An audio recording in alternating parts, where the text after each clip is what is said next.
back to my channel. So, finally, nakapag-film na ako ulit. Finally. Sobrang tagal na nung last na video ko since masyadong na-busy sa work. And, ayan, nakikita nyo yung aking eye bags. Yung masyadong malaking eye bags na yan.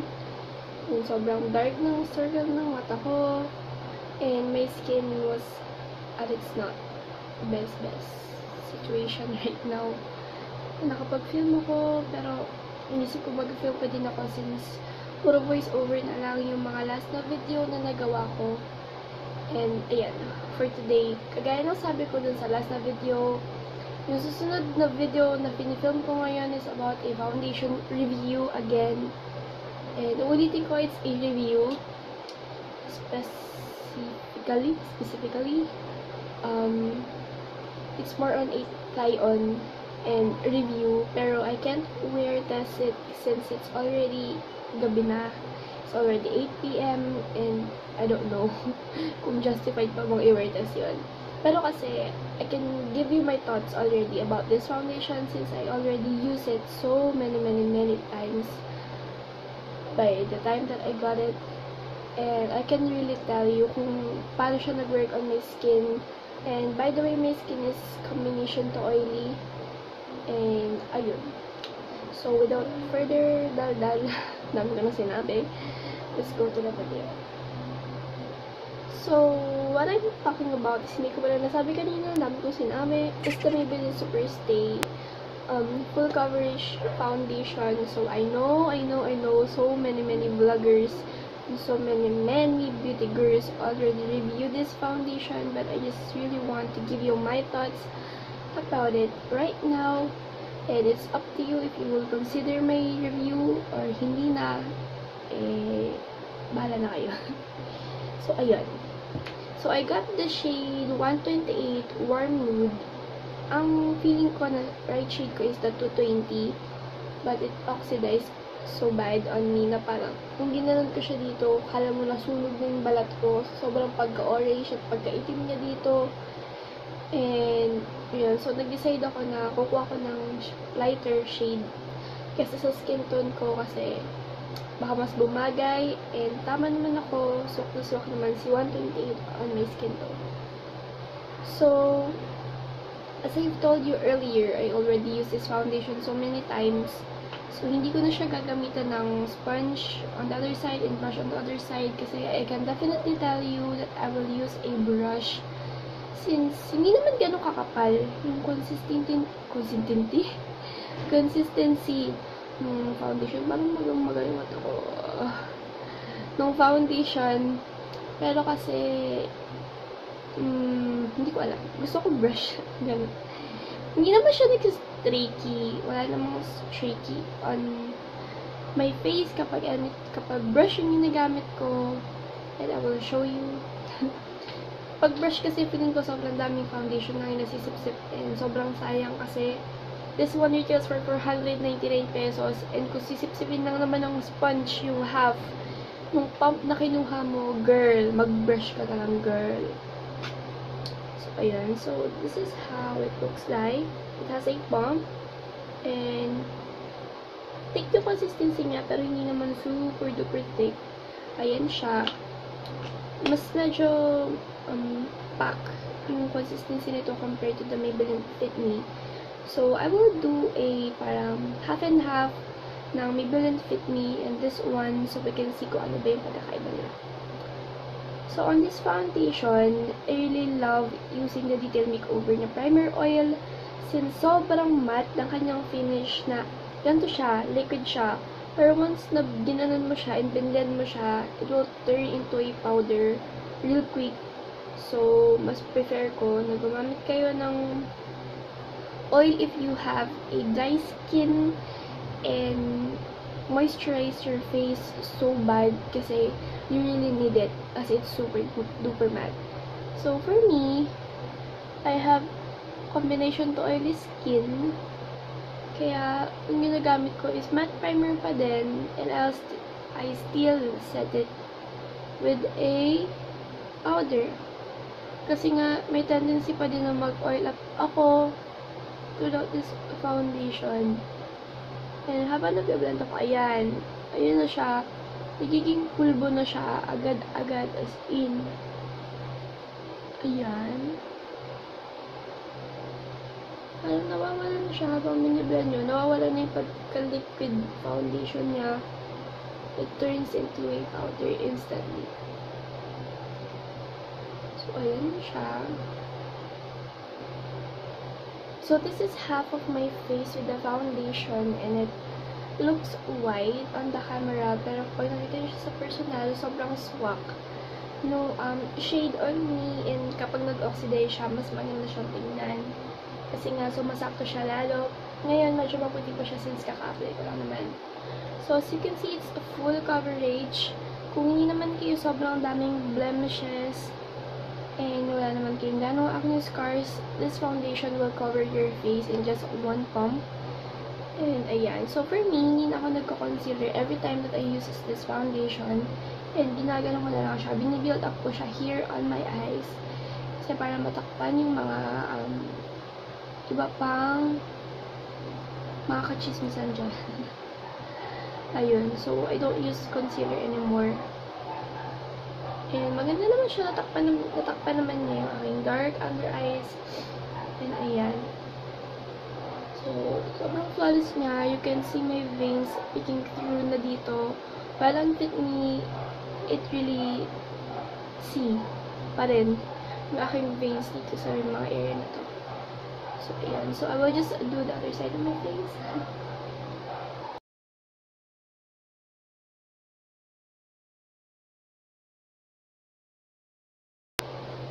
So, this is my face right now. Nalagyan ko na siya ng foundation. And, ayan. Medyo maputi pa din siya. Pero, kagaya nga nasabi ko kanina, it will eventually oxidize. And, mas magsusuit siya sa skin tone ko later on. And, ayan. So, this is a full coverage foundation. Pero, it's definitely a lightweight foundation. Hindi siya mabigat. It's not tacky, as I've said. It's so matte na may tendency siyang mag-dry na sobra lalo ng face mo. And meron siyang tendency na maka-emphasize ng mga lines, especially kung madami kang lines sa iyong face. Pero, a good moisture on your face will do the work on this foundation kasi sobrang ganda ng coverage niya. You will just need a pump to cover your face. And ang ganda na ng coverage niya. So, ayan. So, yung claim ng foundation na to, hindi ko nasabi, is a full coverage foundation, long-lasting wear, seamless matte finish, breathable and comfortable, fade and transfer resistant, oil-free, doesn't clog pores, and dermatologist tested. So, tatapusin ko lang yung lahat ng makeup ko on my face, and I will get back to you to say yung aking thoughts and yung verdict based on my experience on the foundation. And ayan, so I will be right back. Hi! I'm finally done with my makeup. So, ayan, bonggang-bongga si ating girl kasi meron akong shoot na ginagawa. And back na tayo sa ating review. So, hindi ako makakapag-wear test. Kaya hindi ko masasabi sa inyo ngayon, or hindi ko may papakita ngayon sa inyo yung kanyang longevity. But I can tell you how it performs on me every time that I'm using it. So, first na tayo sa mga claims niya. So, yung unang claim niya is a full coverage foundation. So, definitely it is a full coverage foundation. So, nakita nyo naman kanina, I've used up just one pump for my whole face, and ayun na siya. This foundation is really a placado kind of foundation. So, you will not expect this to be natural looking, and ayan siya, as in, ito yung tipong walang pores best, walang pores na look best. Pero kita pa rin yung pores ko. So, ayan siya. And on the second claim is long-lasting wear. Yes, it is a long-lasting wear. Na-try ko to on my gig na, I think it was 7 AM until 11 midnight, 11 p.m. Almost midnight na. Suot ko pa din siya. And every time I blot, kapag oil up ako, it really looks so good. And intact na intact pa din yung coverage ng foundation. If you are that kind of person na busy, and medyo nag-oil up ka, you can just blot and parang retouch it with a powder, and you are good to go again, beshi. As in. Then, next is seamless matte finish. Yes, it is seamless. As I've said kanina, ito yung walang pores look best. As in, plakadong-plakado. Ayan siya. And, ito yung tipo na pag nilapitan ka, sobrang-sobrang halatan may foundation ka. Even though sa malayo. Pero kapag sa malayo, as in, sobrang plakado niya talaga. As in, yung kala mo, ayan, I'm looking at the mirror right now. And, hindi talaga nakikita yung mga veins and something on my face. And it's really good, best. For $499, you have a full coverage foundation. The next is breathable and comfortable. Yes, it is a breathable foundation kasi nakakahinga. Nakakaramdam pa din ng hangin yung face ko. It's not like your typical foundation na mabigat. And sobrang, alam mo yun, malagkit sa feeling kapag tumagal na. Kasi it's very lightweight na hindi mo mapapansin na meron ka palang plakadong foundation on your face. And at the same time, it is comfortable. Kaya yun ang sabi ko kasi hindi siya naglalagkit by the time na nagtagal na siya on your face. On me ha, on my preference. And on my experience, ganun yung na-experience ko. And next is fade and transfer resistant. So, ayan. Kasi dito na tayo pumalya, best. Kasi kagaya ng sabi ko, ano ba yan? Nagamit ko na siya several times kapag nasa gig ako, kapag bumabiyahe, kapag may lakad. And, I think it is not transfer resistant and fade resistant. Kasi, it definitely fades by the time na nagtagal na siya on your face, especially on the area na oily ka or pinagpapawisan ka. Hindi naman yung sinabi na waterproof siya, but it said that it is fade resistant. So, it's definitely not. So, ngayon, titry natin na siya. Kasi, it said then it's oily free, doesn't clog pores, and dermatologist tested. So, hindi ko naman matitest kung talaga bang prove siya ng dermatologist. So, doon na lang tayo sa fade and transfer resistant and oil free. So, natapos ako mag-makeup ngayon by 8 p.m. and it's already 8:22 p.m. So, mga around 30 minutes na, less than 30 minutes since natapos ako mag-makeup. And I have a blotting paper right here. And let's see kung talaga bang fade and transfer resistant siya. So, ayan siya. Ito siya. Ayan. I may combi to oily skin kind of skin type. Pero hindi ako totally nag-oil up. So, ayan.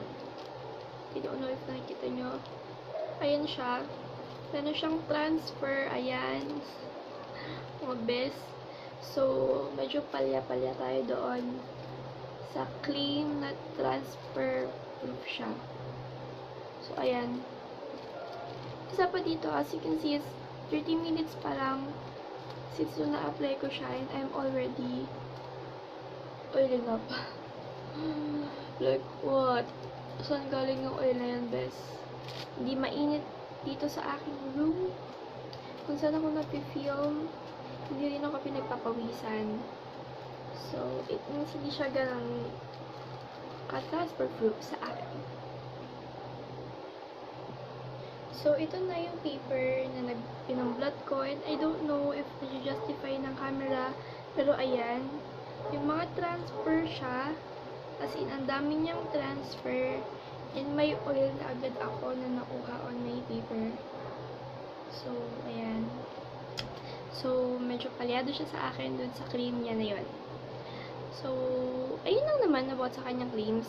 For the scent, wala naman siyang super duper matapang na scent. Meron siyang faint scent, but it's your typical foundation na amoy. So, you don't have to worry about anything. And hindi ko ganong mabasa yung mga ingredients na nandito.